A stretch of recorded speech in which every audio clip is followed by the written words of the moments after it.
السلام علیکم ورحمۃ اللہ وبرکاتہ۔ ناظرین، استقبال ہے فکر و خبر اسٹوڈیو میں۔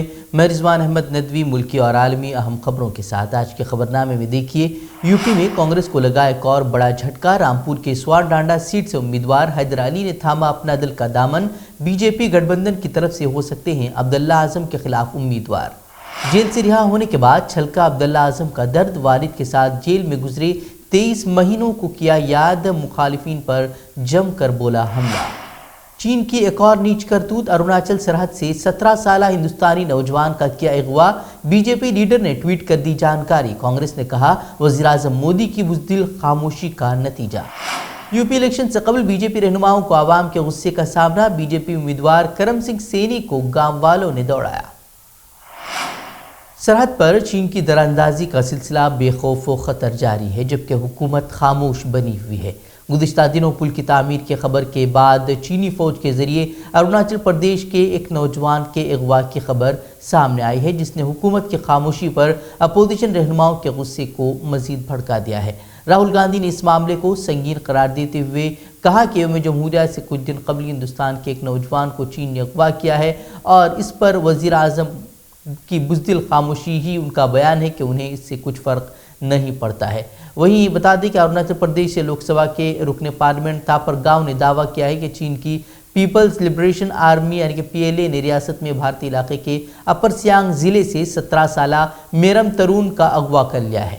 وہیں اگر سیٹلائٹ کی نئی تصاویر کی بات کی جائے تو اس سے بھی پتہ چلتا ہے کہ چینی فوج نے پینگونگ جھیل کے شمالی اور جنوبی کناروں کو ملانے والے ایک پل کی تعمیر میں تیزی لائی ہے، جس کے بارے میں سیکیورٹی ماہرین کا کہنا ہے کہ چین کو اسٹریٹجک برتری اس سے مل جائے گی۔ وہی معاملے پر حکومت کی خاموشی ہر کسی کو کھل رہی ہے۔ کانگریس رہنما راہل گاندھی نے ٹویٹ کر یہاں تک کہہ دیا تھا کہ چین ہمارے ملک میں پل بنا رہا ہے اور وزیر اعظم مودی کی خاموشی چین کے حوصلے کو بلند کر رہی ہے، اور اب خدشہ یہ ہے کہ وزیر اعظم اس پل کا افتتاح کرنے بھی پہنچ سکتے ہیں۔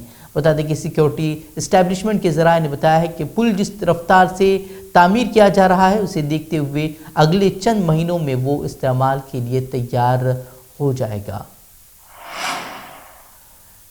یو پی الیکشن کی بات ہو اور ہندو مسلمان کی سیاست نہ ہو تو پھر کیا ہو؟ اب یو پی میں مسلم مخالف بیانات کی ایک لہر سی چل پڑی ہے۔ مرکز اور ریاست دونوں جگہ پر بی جے پی کی حکومت ہونے کے باوجود ترقی وکاس کی بنیاد پر ووٹ مانگنے کے بجائے آج بھی بی جے پی رہنما ہندو خطرے میں ہے کے نام پر ہی ووٹ مانگتے نظر آ رہے ہیں۔ گزشتہ روز سمبت پاترا نے ایس پی اور کانگریس کو ہندو مخالف قرار دیا تھا، تو وہیں اب ایک اور B J P M L A نے ایسا پوسٹر لگوا دیا جس کے بعد الیکشن کمیشن کو نوٹس جاری کرنا پڑ گیا۔ معاملہ بلند شہر کا ہے، جہاں سے بی جے پی امیدوار کے سوشل میڈیا اکاؤنٹ پر اپلوڈ کیے گئے ایک قابل اعتراض پوسٹر کے سلسلے میں بی جے پی کی مہم اور اشتہارات کے سربراہ آنند چودھری کو نوٹس جاری کیا گیا ہے۔ چودھری کو 2 دن میں نوٹس کا جواب دینے کو الیکشن کمیشن نے کہا ہے۔ بتا دیں بی جے پی کے پوسٹر میں لکھا گیا تھا کہ چھوٹا پائجامہ کرتا لمبا، چاہیے شانتی یا پھر دنگا، شانتی اور وکاس کے لیے بی جے پی کو ووٹ دیں۔ ان کے اس پوسٹر میں یہ نعرہ لکھا گیا تھا، تو آپ سمجھ سکتے ہیں کہ ان کا اشارہ کس طرف تھا۔ ویسے یہ تو بس شروعات ہے، اور جیسے جیسے انتخابات کے دن قریب آتے جائیں گے پھر کیا کچھ دیکھنے کو سننے کو ملے گا یہ تو وقت ہی بتائے گا۔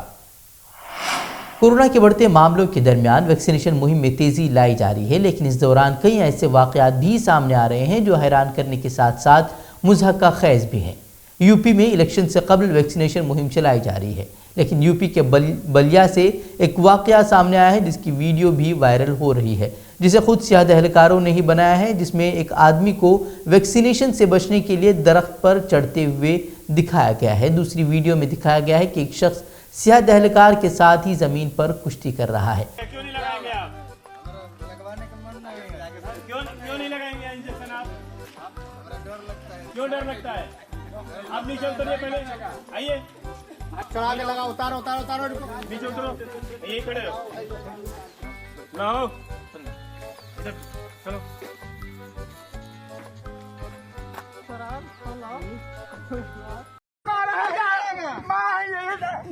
لینا ہی پڑے گا، رک جاؤ، لینا ہی پڑے گا، ہم نہیں لیں گے، آپ کو لینا ہی پڑے گا، ہم نہیں لیں گے، آپ کو لینا ہی پڑے گا، ٹیکا لینا ہے آپ لوگ کو بھی ٹیکا لگوانا، ہم بعد میں لیں گے، ہم بعد میں لیں گے۔